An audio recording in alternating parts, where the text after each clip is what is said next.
Au nom du Père et du Fils et du Saint-Esprit. Amen. Grande joie d'être là avec toi en ce samedi 8 octobre. Et chaque samedi, c'est une journée toujours dédiée à la Vierge Marie. Que nous puissions vraiment honorer la Vierge Marie et demandons son intercession pour que la parole de Dieu que nous écoutons puisse vraiment se faire chair en nous et que l'Esprit Saint aussi nous aide à comprendre ce que le Seigneur veut nous parler et veut faire à travers nous et aussi dans nos vies. Maintenant, la première lecture d'aujourd'hui, c'est Galates chapitre 3 à partir du verset 22 jusqu'au 29. Mais en fait, l'Écriture a tout enfermé sous le péché afin que la promesse par la foi en Jésus-Christ fût accordée à ceux qui croient. Avant la venue de la foi, nous étions enfermés sous la garde de la loi, réservés à la foi qui devait se révéler. Ainsi, la loi nous servait-elle de pédagogue jusqu'au Christ pour que nous obtenions de la foi notre justification. Mais la foi venue, nous ne sommes plus sous les pédagogues, car vous êtes tous fils de Dieu, par la foi dans le Christ Jésus. Vous tous, en effet, baptisés dans le Christ, vous avez revêtu le Christ. Il n'y a ni juif, ni grec, il n'y a ni esclave, ni homme libre. Il n'y a ni homme, ni femme, car vous tous ne faites qu'un dans le Christ Jésus. Mais si vous appartenez au Christ, vous êtes donc la descendance d'Abraham, héritier selon la promesse. Et c'est beau. Mais si vous appartenez au Christ, vous êtes donc la descendance d'Abraham, héritier selon la promesse. Et je pensais à Zachée quand Jésus allait dire, aujourd'hui le salut entrez chez toi, car toi aussi tu es un fils d'Abraham. Nous sommes tous la descendance d'Abraham. Celui qui a écouté la voix du Seigneur, a répondu à son appel, a tout lâché, tout quitté et s'est mis en chemin pour répondre à la promesse du Seigneur. Mais vraiment, ici, nous parle de la foi, l'avènement de la foi. La loi, ça veut dire tout ce qui concerne la révélation que Dieu a faite à Moïse. Ça concerne aussi l'Ancien Testament. La foi, comme Paul ici nous parle, la foi, c'est la foi en la personne de Jésus-Christ. Les Juifs, ils croyaient en Dieu, mais ils ne connaissaient pas la plénitude de la révélation. Jésus, il est la plénitude, l'accomplissement de la révélation divine. Et pour cela, si nous ne connaissons pas le Christ, si nous n'avons pas la compréhension des Écritures, de l'Ancien et Nouveau Testament, nous sommes ignorants de la présence et de l'action et de l'amour de Dieu dans nos vies. Et ici, il nous dit, car vous êtes tous fils de Dieu par la foi dans le Christ Jésus. Vous êtes tous, en effet, baptisés dans le Christ. Vous avez revêtu le Christ. Oui, par notre baptême, nous avons été revêtus de Christ. Ça veut dire que notre vie, elle est cachée dans le Christ. C'est le Christ qui me revêt. Ça veut dire que ma vie, elle est cachée dans le Christ. Et ça veut dire que tout en moi appartient au Christ. Et que tout en moi est soumis au Christ. Ça veut dire que ma chair de péché a été revêtue du Christ, de la sainteté de Dieu. Et ça veut dire que l'action de Dieu dans nos vies, elle veut transformer notre être charnel, même de péché, dans un homme nouveau, un homme saint, un homme spirituel, un homme vraiment qui aime Dieu et qui suit vraiment la volonté de Dieu. Maintenant, le psaume d'aujourd'hui, c'est le psaume 105. Le psaume 105, du verset 2 au 7. Chantez-le, jouez pour lui, récitez toutes ses merveilles, tirez gloire de son nom de sainteté, joie pour les cœurs qui cherchent Dieu. Cherchez le Seigneur et sa force. Sans relâche, poursuivez sa face. Rappelez-vous quelle merveille il a faite, ses miracles et les jugements de sa bouche. Sa lignée, la lignée d'Abraham, son serviteur, enfant de Jacob, son élu. C'est lui le Seigneur notre Dieu, sur toute la terre, ses jugements.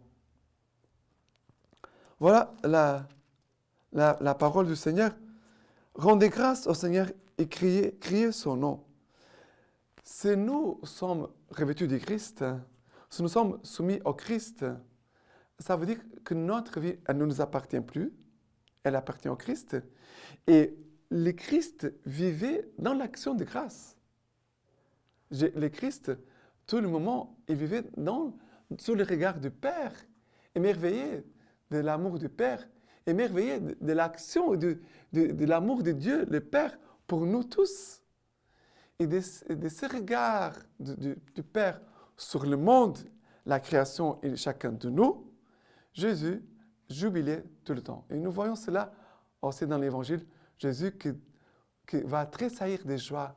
Il va dire, je te loue, Père, car tu as caché ces choses aux sages, mais tu les as révélées aux tout petits. L'action de grâce appartient aux humbles, aux tout petits, à ceux qui vraiment gardent la foi. L'homme de foi, il vit toujours dans la louange. Il vit comme Job. Job, pour nous, c'est un grand témoignage. Job qui va dire, le Seigneur a donné, le Seigneur a repris, que le nom du Seigneur soit béni. Dans un moment d'épreuve, de difficulté, Job va dire, le Seigneur a donné, le Seigneur a repris, que le nom du Seigneur soit béni. Ces psaumes nous enseignent vraiment à chanter, à proclamer, à témoigner les merveilles de Dieu, car il nous, c'est lui qui nous soutient à chaque instant, par son amour et par sa grâce. Maintenant, l'évangile d'aujourd'hui, c'est Luc chapitre 11, à partir du verset 27 jusqu'au 28. Or, il advint, comme il parlait ainsi, qu'une femme éleva la voix du milieu de la foule et lui dit, « Heureuses les entrailles qui t'ont porté et les seins que tu as sucés. » Mais il dit, « Heureux plutôt ceux qui écoutent la parole de Dieu et l'observent. » Et si cette femme, elle est en train de louer, elle est en train d'avoir une attitude de louange, en disant, « Heureuses les entrailles qui t'ont porté et les seins que tu as sucés. » Une attitude de louange aussi, elle fait un éloge à la maman de Jésus, la Vierge Marie.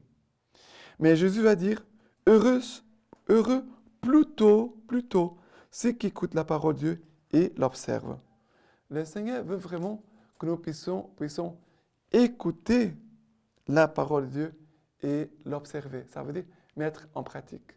Et Jésus dit, heureux plutôt.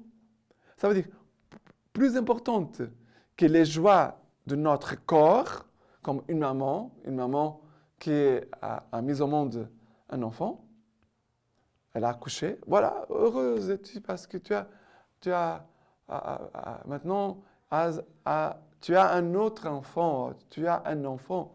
Quelle joie. Oui, mais plus grande encore, c'est la joie d'introduire cet enfant dans la vie divine, dans la joie plus grande d'enseigner cet enfant à prier, à parler avec Dieu.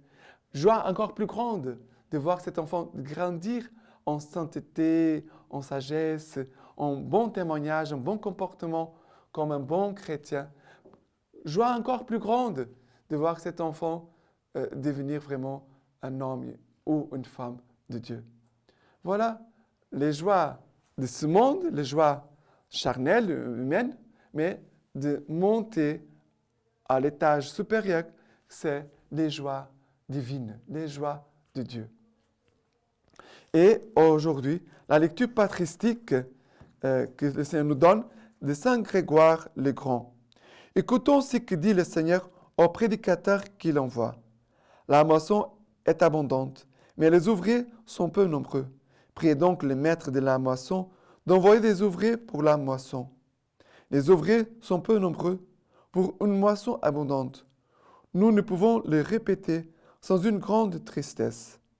Il y a des gens pour entendre, il y a des gens pour entendre dire de bonnes choses. Il n'y en a pas pour les dire. Le monde est rempli de prêtres, mais on rencontre rarement un ouvrier dans la moisson de Dieu. Vous-même, priez pour nous, afin que nous puissions faire le travail auquel vous avez droit, que notre langue ne soit pas engourdie quand il faut exhorter. Et maintenant, je vous laisse la bénédiction par les mains toutes pures de la Vierge Marie. Dieu Tout-Puissant vous bénisse et vous garde, le Père, le Fils et le Saint-Esprit. Amen.